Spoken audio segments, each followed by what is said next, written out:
Breaking చూస్తున్నాం. సత్తెనపల్లి పట్టణంలో YCP నేత నాగార్జున యాదవ్ వీరంగం సృష్టించారు. గుడ్ మార్నింగ్ హోటల్ యజమానిపై యనమల నాగార్జున యాదవ్ దాడికి పాల్పడ్డారు. సరైన సమయంలో టిఫిన్ అందించలేదని హోటల్ యజమాని శేఖర్ సిబ్బందిపై ఆయన అనుచరులతో దాడికి దిగారు. ఈ ఘర్షణలో హోటల్ సిబ్బందిలో ఇద్దరికి గాయాలయ్యాయి.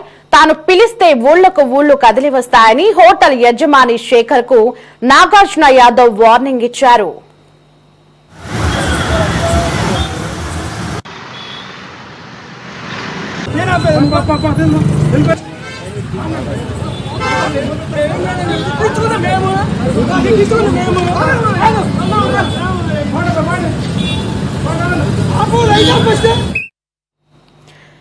ఈ ఘటనతో తీవ్ర భయాందోళనకు గురైన యజమాని శేఖర్ పోలీసులను ఆశ్రయించారు. సత్తెనపల్లి పోలీస్ స్టేషన్ లో నాగార్జున యాదవ్ పై ఫిర్యాదు చేశారు. శేఖర్ ఫిర్యాదు మేరకు కేసు నమోదు చేసి దర్యాప్తు చేస్తున్నట్లు పోలీసులు వెల్లడించారు. హోటల్ యజమాని సిబ్బందిపై దాడి చేసిన వారిని త్వరలోనే అదుపులోకి తీసుకుంటామని పోలీసులు స్పష్టం చేశారు.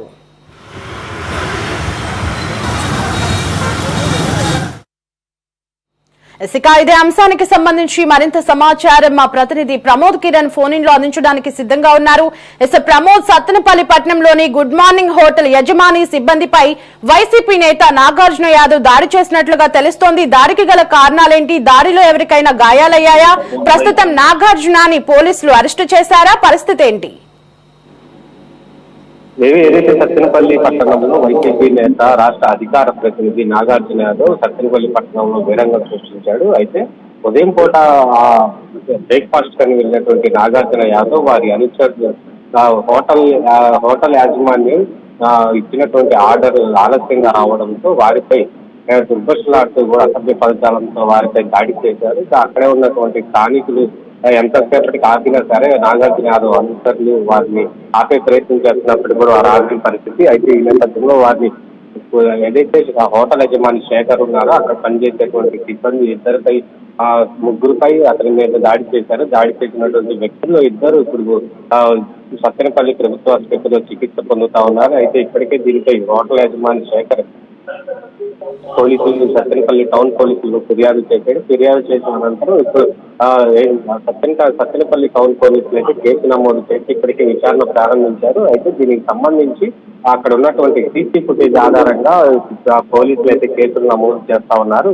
అయితే ఇప్పటికే నాగార్జున యాదవ్ పై కొన్ని సెక్షన్ కింద కూడా కేసు నమోదు చేశారు. 370 333 అనే సెక్షన్ కింద ఇప్పటికే కేసులు నమోదు చేసి ఇప్పటికే విచారణ ప్రారంభించారు. అసలు గొడవ గల కారణాలు ఏంటి, అక్కడ ఉన్నటువంటి స్థానికులతో కావచ్చు హోటల్ యజమానులతో కూడా మాట్లాడి అంటే నాగార్జున యాదవ్ ని అదుపులోకి తీసుకోవాలా లేదంటే విచారణకు 41 నోటీసులు ఇవ్వాలా అనే దానిపై కూడా ఇప్పటికే పోలీసులు అయితే ఆలోచిస్తా ఉన్నారు. అయితే దీనికి సంబంధించి హోటల్ యజమానులపై కూడా తీవ్ర అసభ్య పదజాలంతో మాట్లాడారు. చంపేస్తామంటూ కూడా బెదిరించారు.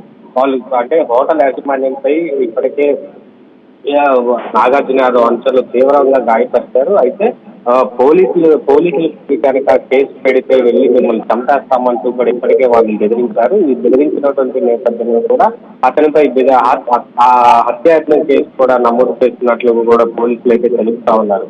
ఏదేమైనప్పటికీ వైసీపీ అధికారంలో లేనప్పటికీ కూడా వైసీపీ నాయకులు కావచ్చు కార్యకర్తలు కావచ్చు అరాచకాలు సృష్టిస్తా ఉన్నారు. ముఖ్యంగా పల్నాడు జిల్లాలో మాత్రం వైసీపీ చేస్తున్నటువంటి అరాచకాలు మాత్రం ఏమాత్రం తగ్గడం లేదు. అయితే కూటమి ప్రభుత్వం అధికారంలోకి వచ్చిన తర్వాత ల్యాండ్ ఆర్డర్ అదుపులోకి తెచ్చేందుకు కూడా చాలా ప్రయత్నాలు చేస్తున్నప్పటికీ కొంతమంది ఎవరైతే పోలీసులు కొంతమంది నిర్లక్ష్యంగా వ్యవహరిస్తున్నారో అటువంటి పోలీసుల పట్ల కూడా చర్యలు తీసుకోవాలంటున్నారు. అయితే ఇప్పుడు రాష్ట్ర అధికార ప్రతినిధి నాగార్జున యాదవ్ ఎలాంటి చర్యలు తీసుకుంటారు, అదుపులోకి తీసుకునేటువంటి అవకాశం ఉందా లేదా అనేది మరికొన్ని రోజులు అయితే తెలిసేటువంటి అవకాశం అయితే ఉంది.